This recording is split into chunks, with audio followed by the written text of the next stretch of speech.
talaga natutupad. So, I think it's really time na, tsaka pumakapal na din yung mukha ng ibang mga, sorry for the term, pero totoo, pumakapal na din talaga yung mukha ng iba na kumukuha sa pera ng taong bayan. So it's really time that that we speak up and let our voices be heard. Makiisa tayo talaga, magkaisa tayo talaga. Kasi, tama na. Nakakapagod na rin. Nakakapagod na paulit-ulit tayong tinataranta. So, ayan. So, agree po kayo sa sinasabi ni Vice na kahapon na hindi na dapat mag-ibaba? Hindi na time para naging mabait ba sila sa atin? Laban na.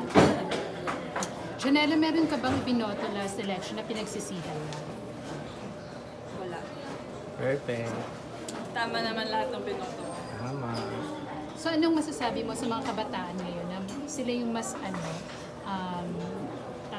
mas affected sa aggressive sa nangyayari ngayon? Lalo na as a mom, masakit isipin na yung future ng mga anak natin, naisip ko si Jude. Parang nakasalalay yung future niya sa gagawin natin, sa actions natin now. So, like I said, ang laking tulong na yung nangyayari ngayon na nagsama-sama tayo to speak up. Kasi para din to sa future ng mga bata, sa future generation. Para magkaroon sila ng maayos na kinabukasan. Yun eh. We really shape the future generation. So, sana umayos. Sa nangyayari ngayon, hindi mo ba naisip na dalhin si Jude sa ibang bansa at doon halakin? Nagkaroon ako ng thoughts about that before. Pero hopefully, hindi tayo umabot sa point na yun. Ipaglalaban natin yung Pilipinas. Bakit mo kayo na Janela yung mga gusto mong makatrabaho nila dati? Yeah. Lately, nag-trending kayong dalawa ni Marlo Montero. Yung I Love You Since 1892. Yeah. Actually, doon ako yung gusto ng mga adolescents. Grabe. O nga, hindi pa pala ako nagsa-statement about that.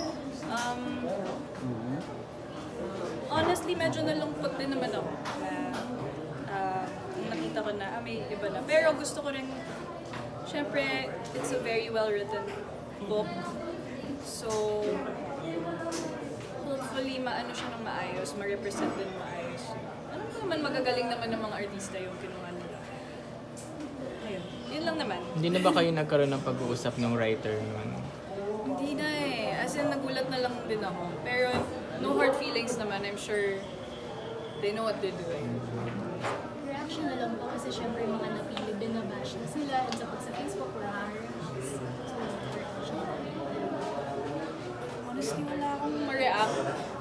Wala akong ma-react about it kasi hindi naman na ako part ng project. So, thankful na lang din siguro ako sa opportunity na nabigay sa akin yung opportunity to be the cover of it. Malaking bagay na yun sa akin. And hopefully, yung mga gaganap ngayon ay ibigay talaga nila sa role nila. 100%. I'm sure they will. Janela, saan lang nag-start yung kwento mo nakaraan about homophobia? Well, recently kasi I'm sure everyone's aware na nagkakaroon tayo ng medyo maraming online bashing na nagaganap recently. So, okay lang naman mag-voice out ng opinions, pero nakikita ko kasi maraming homophobic statements. Parang inaatake na yung personal preference or like, inaatake na talaga yung tao. Eh, pwede namang atakihin yung kung ano yung tingin yung may mali without having to resort to homophobic statements. Which sobrang backwards kasi parang hindi siya kailangan. May kinalaman ba doon sa nag-viral na picture ni Clay? Nakabulang siya, din sabi nila, masyado daw siyang masculine for you. Ayun, yeah. That's one of the reasons why, ba't kailangan atakihin yung preference ng tao? Paano niya i-present yung sarili niya? What's the point, diba? Like, edi atakihin niyo yung tingin yung naging mali without resorting. Janela, balik lang tayo kay Jude kasi nasabi mo kanina na masyado na siyang maraming tanong. So alam niya na celebrity ka, na umaarte ka, napapanood ka ba niya sa TV? Yes. Nakikita niya pag nag-aasap ako or pag nag-act ako. And sinasama ko din siya minsan sa taping. So anong reaction niya? Gusto rin ba niya na gawin kung ano yung ginagawa mo?